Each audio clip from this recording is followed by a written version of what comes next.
She jabbed her finger so close to my face I could smell the wine on her breath and screamed, "Apologize to my ex right now, or we are getting divorced tonight." Her voice was a razor. I didn't flinch. I didn't shout back.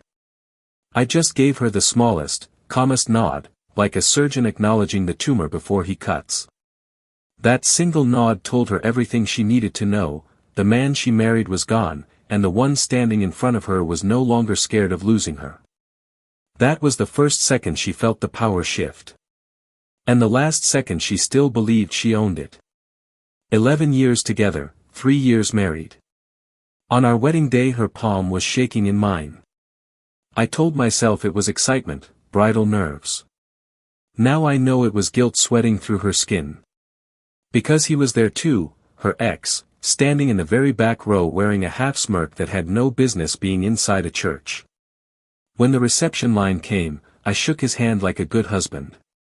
He held it 2 seconds too long, looked straight into her eyes instead of mine, and said loud enough for only me to hear, "Some people always find their way back home." I laughed it off. Love makes you stupid. Betrayal gives you perfect eyesight. The signs didn't crash in, they tiptoed. Late nights that turned into early mornings. Phone permanently on silent, face down like it was hiding. Midnight showers that left the bathroom mirror fogged and her skin smelling like a cologne I never wore. I never raised my voice. I'm not built that way. I'm the quiet one. The one who screenshots conversations at 3 a.m. The one who syncs her location to a hidden account she'll never find. The one who collects receipts the way other men collect rage. One night her phone lit up on the pillow while she pretended to sleep. His name. 3 words, "I miss us." She didn't even stir. I stared at those 3 words until they were tattooed inside my eyelids. I could have shaken her awake, demanded answers, begged, cried, smashed the screen, any of the things a normal husband does. Instead I took a screenshot, emailed it to myself, and went back to bed. That was the night the old me died quietly in the dark, and the new me started sharpening knives she didn't know existed. I learned everything. Every coffee shop, every cheap hotel with hourly rates, every work trip that wasn't work. I found out she told him I was just stability, a safe bet, a walking retirement plan. Stability. That word sat in my gut like poison. So I started moving money she didn't know about. I started talking to the best divorce lawyer in the city, the one who eats cheating spouses for breakfast. I built a case so airtight it could survive a hurricane. Then came the Tuesday that broke the camel's back. She wanted to meet him for lunch. "He was my first love," she said. "You owe him respect." I almost laughed in her face. Respect?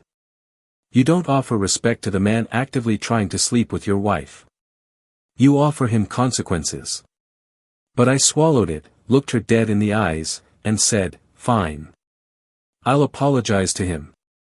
Her whole face lit up like she'd already won. 3 days later I knocked on his door at 7 p.m. sharp. She came with me, dressed like it was date night, hair curled, red lipstick, heels clicking with victory.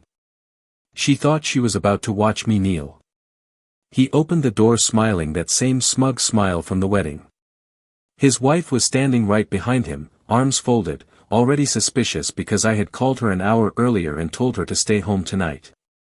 I looked him in the eye and said, loud and clear, "I'm sorry I ever got in the way of you dating my wife." You could hear the oxygen get sucked out of the hallway. His wife's head snapped toward him like it was on a spring. My wife's mouth actually fell open. I reached into my jacket and pulled out a thick folder, color-coded tabs, hotel receipts, screenshots, photos, bank charges, everything time-stamped down to the minute. I handed it to his wife. She opened it. Her face went from confusion to volcanic in half a second. The slap she landed across his face echoed like a gunshot in an empty church. My wife lunged for the folder. I stepped back. "No need," I said. "You already starred in every page." I walked straight past all 3 of them, into their living room, and sat down on their couch like I owned the place. I looked at his wife and said, "Sit. Let me walk you through the timeline." And I did. Calmly. Fact by fact. Date by date. Lie by lie. Behind me in the kitchen my wife and her ex started screaming at each other. Plates shattered. Doors slammed. He tried to come at me once. I just lifted my phone and said, "Touch me and your custody case gets very interesting." He stopped like he'd walked into a wall. When it was over, his wife and I stood up together. We walked out while 2 marriages burned to the ground behind us. I didn't look back. I didn't need to. I could smell the smoke. Divorce took 90 days. Evidence doesn't cry on the witness stand, it just wins. She lost the house, the savings, most of her friends, and every last shred of dignity. He lost his wife, primary custody of his kids, and half his retirement. Last I heard, my ex moved back into her parents' basement at 34 years old. The woman who once demanded I kneel now has to ask her dad for gas money. People keep asking if I feel bad. If I feel guilty. If I went too far. I don't feel triumph. I don't feel revenge. I just feel silence, the clean, cold, beautiful silence that comes when justice finally speaks louder than tears. She wanted an apology. She got one. Not the kind that begs. The kind that buries. And when I walked away from that house with 2 marriages in ashes behind me, I didn't smile. I just breathed out 11 years of lies and, for the first time in a long time, the air tasted clean. Some lessons aren't taught. They're delivered. In a folder. At 7 p.m. On a random Thursday. And once they're delivered, there's no return address. That's the apology she'll never forget.